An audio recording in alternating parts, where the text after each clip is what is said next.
போன வீடியோவில் பைக்கா அதாவது நான் நியூட்ரிஷியஸ் ஃபுட் சத்து இல்லாத ஆகாரங்களை குழந்தைங்க சாப்பிட்றத பற்றி பேசியிருந்தோம். அதுக்கு ஒரு காரணம் இரும்புச்சத்து குறைபாடுன்னு பேசியிருந்தோம். இந்த வீடியோவில் அப்படி இரும்புச்சத்து குறைபாடு இருக்கக்கூடிய குழந்தைகளை எப்படி நம்ம அடையாளம் காணலாம், அவங்களுக்கு என்ன டெஸ்ட்டு பண்ணலாம், அவங்களுக்கு எப்படி ட்ரீட்மெண்ட் பண்ணலாங்கிறது பார்க்கலாம். பொதுவாக இந்த மாதிரியான குழந்தைங்க 6 மாதத்துலேருந்து 5 வயசு உள்ள குழந்தைங்களுக்கு இந்த இரும்புச்சத்து குறைபாடு இந்தியாவில் அதிகமாக இருக்குதுன்னு சொல்லி ஆய்வுகள் சொல்லுது.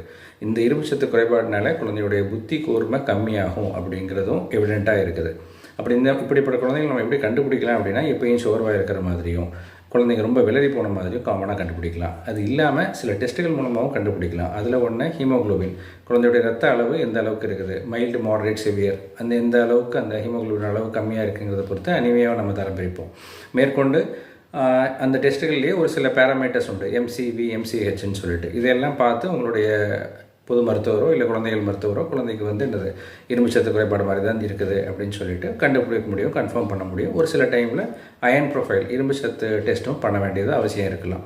அப்படிப்பட்ட குழந்தைங்களை நம்ம கண்டுபிடிச்சதுக்கப்புறமா அவங்களுக்கு கண்டிப்பாக இரும்புச்சத்து மருந்து எலிமெண்டல் அயன் ஃபார்மில் 3 to 6 மில்லிகிராம் பெர் கிலோகிராம் இந்த கணக்கில் 3லேருந்து 6 மாதம் கொடுக்க வேண்டியிருக்கும்.